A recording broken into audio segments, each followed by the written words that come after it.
Seja muito bem-vindo ao Café Virtual. E hoje eu gostaria de falar com você sobre um tema muito especial, chamado de Deus. Você já se sentiu chamado por Deus para alguma atividade, para alguma missão? Você já sentiu isso? E eu gostaria de contar a história de Neemias. Vamos lá, como tudo começou. Por volta de 587 a.C., Nabucodonosor, rei da Babilônia, invade Jerusalém e leva o povo de Israel cativo. E durante 50 anos eles ficam ali, até que o rei Ciro, da Pérsia, ele ganha a guerra contra a Babilônia e assume. E Deus despertou o espírito de Ciro, lá fala em Esdras, né, capítulo 1, para que ele tivesse um amor, ele abrisse o coração para o povo de Israel. E ele então liberou que o povo de Israel voltasse para Jerusalém para edificar a casa do Senhor. Esse é o nosso Deus, né? A gente já começa aqui aprendendo tanto. Ele é o Senhor da história, Deus soberano. Ele que abre portas, fecha portas, abre corações, né? E eu tenho aprendido isso na minha vida. Uma porta se fechou, o coração de alguém se fechou, se afastou de mim. Eu tenho aprendido que é livramento de Deus, que é Deus na minha história. Eu tenho orado, tenho colocado minha vida nas mãos dele. Você tem feito isso? Então a gente pode entender que tudo que nos acontece está dentro da vontade de Deus. Ele permite, né, acontecer para o nosso bem. E isso aconteceu. Mas no ano 450 a.C., rei Ciro tinha sido substituído pelo rei Artaxerxes.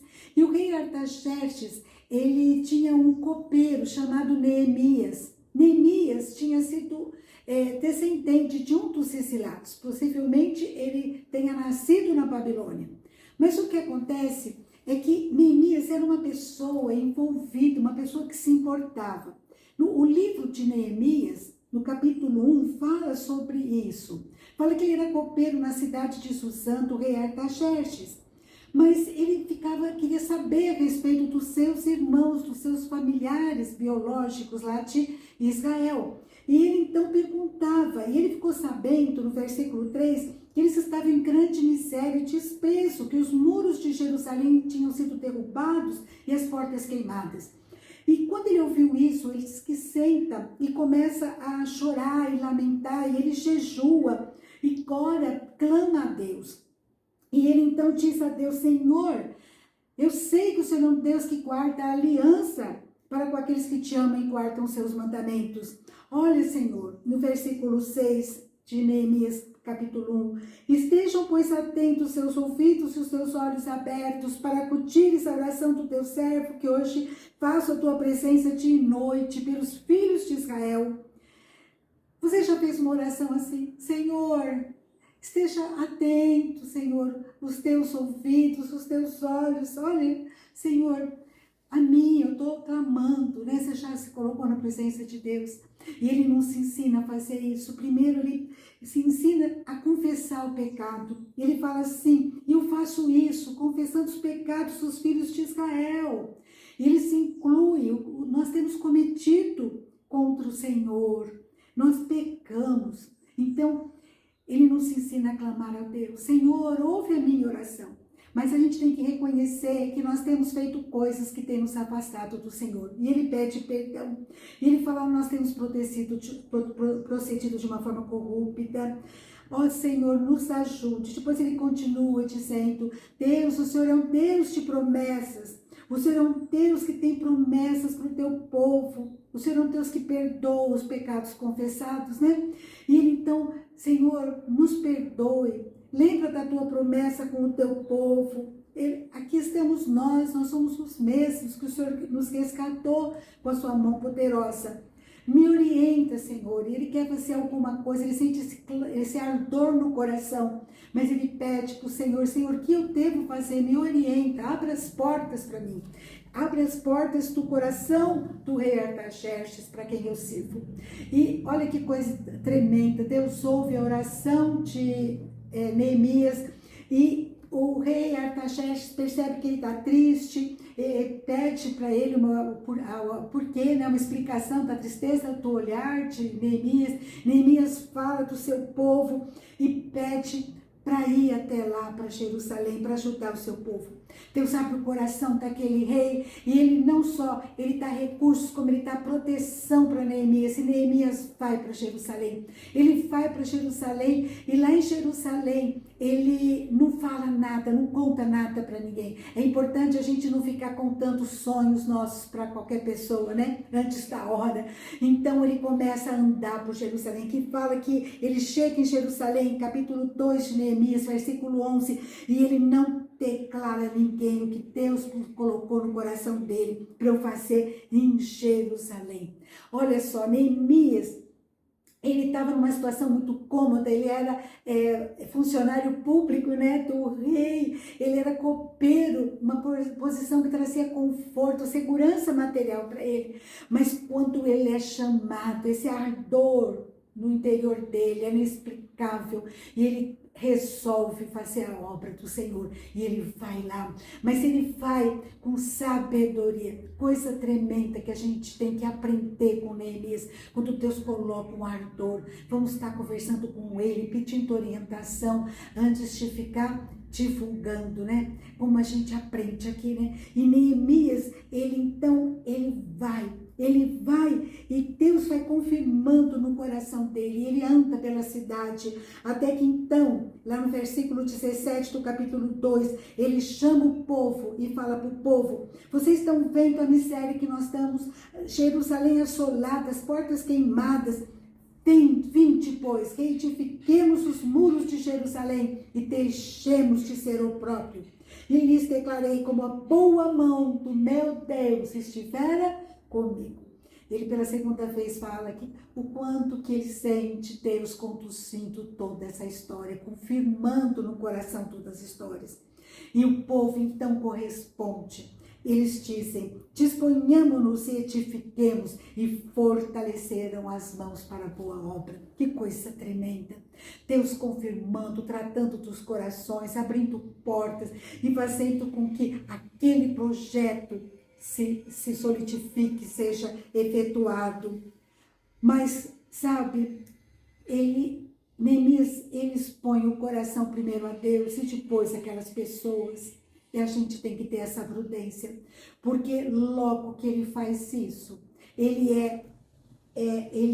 recebe zombaria, ele recebe desprezo de inimigos, de Sanbalate, Horonita e Tobias, o servo amonita, e Gesem, o arábio. Ele começa a receber realmente uma oposição.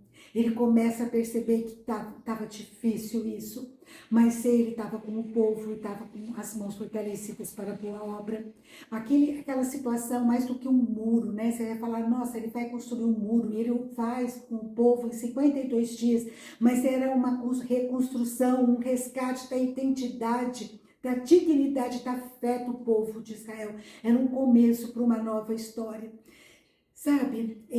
Mas até ele começa a perceber que o povo, né, a oposição, quer atrapalhar, quer tirar o foco dele, e pedem para se reunirem com ele. E ele então, lá no capítulo 6, ele manda mensageiros, né, retornando, que não quer se reunir com eles. Eu estou fazendo uma grande obra, de modo que não poderei descer. Por que cessaria a obra enquanto eu a deixasse e fosse ter convosco? Como nós precisamos, quando somos chamados pelo Senhor e temos uma obra, a gente vai encontrar oposição. Muitos nesse momento desanimam, falam: não quero mais não quero mais fazer nada, eu só levo bordoada, né? Eu lembro de uma senhora que foi chamada para ser presidente da SAF, ela falou: não quero mais, eu só levo bordoada, não quero mais fazer isso. A gente tem oposição sim, mas que Deus não fortaleça a nossa mão para boa obra, e que a gente não perca o foco, porque os inimigos comparecem para nos tirar o foco, tirar a disposição nossa de fazer a obra do Senhor. Eu tenho que ter certeza de que aquilo que eu faço, Deus está conosco, a boa mão do Senhor está conosco. Então vamos fortalecer a nossa mão, porque tudo que a gente faz, a gente recebe pode ter e recebe crítica, né, de pessoas, de opositores, mas a gente tem que estar firme, né, com o Senhor, porque é Deus conosco, é Deus conosco. E se Deus está conosco, vamos em frente. Deus é que nos concede força, poder, coragem para fazer a obra dele. Em nome de Jesus. Eu não sei que momento você está passando, mas não desanime. Fica firme no Senhor, porque a arma do inimigo é querer nos afastar da obra do Senhor. E lá em Neemias, capítulo 4, versículo 14, ele diz assim: nós, porém, oramos ao nosso Deus e pusemos guarda contra eles de dia e de noite. É oração e prudência, oração e espada. E ele fica ali firme, fazendo aquela boa obra. Deus está com ele. E se Deus está conosco, a gente tem que prosseguir. Se a obra vem do Senhor, temos que prosseguir. Neemias, ele anima o povo, né? Porque ele tem uma fé num Deus que tudo pode. Deus estava com ele e coisas tremendas, Deus tinha aberto porta e ele não ia titubear, ele não ia dar ouvidos às coisas do inimigo, ele ia manter o foco no projeto de Deus, aquele ardor que ele teve lá na cidade de Suzã, quando ele orou, foi sendo transformado em atitudes corajosas de Neemias. E ele fala: não os temais, não tenha medo da oposição, lembrai-vos do Senhor grande e temível e pelejai pelos vossos irmãos, vossos filhos, vossas filhas, vossa mulher e vossa casa. É assim que nós devemos fazer. Se Deus colocar um ardor no teu coração, para um trabalho, para uma missão, para um projeto, ore, clame ao Senhor, peça que Ele abra as portas, confirme no teu coração essa causa, confirme no teu coração essa missão e vai à luta, vai à frente. Eu lembro de um pastor que falou assim: eu faço aquilo que vier na minha mão para fazer com muita disposição, com muito ardor, com muita gratidão ao Senhor por poder participar do seu projeto, porque eu não quero chegar na eternidade e Deus falar assim: você fez o mínimo, eu tinha um projeto para você e você cumpriu apenas 2% ou 10% do meu projeto. Então que a gente possa estar com os nossos ouvidos atentos, em oração para o Senhor. Senhor, o que o Senhor quer da minha vida? Usa-me, Senhor. E se você tiver algum ardor, começa a orar, jejuar e falar: Senhor, o que o Senhor quer que eu faça? Eis-me aqui, Senhor. Eu não quero ter uma vida medíocre, uma vida sem trabalhar para o Senhor, sem cumprir o teu projeto, sem fazer aquilo que compete a mim, o que o Senhor sonha para a minha vida, eu quero cumprir, Senhor. Eis-me aqui, Senhor. Fortaleça a minha mão para toda boa obra. Fortaleça o meu coração. Coloca foco, Senhor, para que eu te sirva com lealdade, com dignidade, como o Senhor quer e merece ser servido. Em nome de Jesus. Você já se sentiu assim? Um ardor no coração para um trabalho? É um ardor tão grande. Tempos atrás eu senti, muitos anos atrás, que eu senti um ardor para trabalhar com adolescentes. E eu então vi um trabalho com meninas em situação de risco na cidade que eu morava. E aquilo lá, quando eu li no jornal, eu comecei a chorar. É isso, Senhor, é isso que eu quero, tá para mim, Senhor. E Deus deu, de uma forma extraordinária, miraculosa. Eu me tornei presidente daquela entidade, participamos da diretoria, minha mãe e eu, e trabalhamos muitos anos aí, levamos as meninas, muitas delas até hoje estão firmes com o Senhor, conheceram a Jesus como seu Salvador. Esse é o nosso Deus, Ele coloca um ardor inexplicável no coração e que eu e você possamos atender. Amém? Ore: Senhor, eis-me aqui, o que o Senhor quer que eu faça? Fortaleça minha mão para toda boa obra e a boa mão do Senhor estará conosco e está conosco, em nome de Jesus. Amém? Um grande abraço, fica com Deus e até a próxima, se Deus quiser.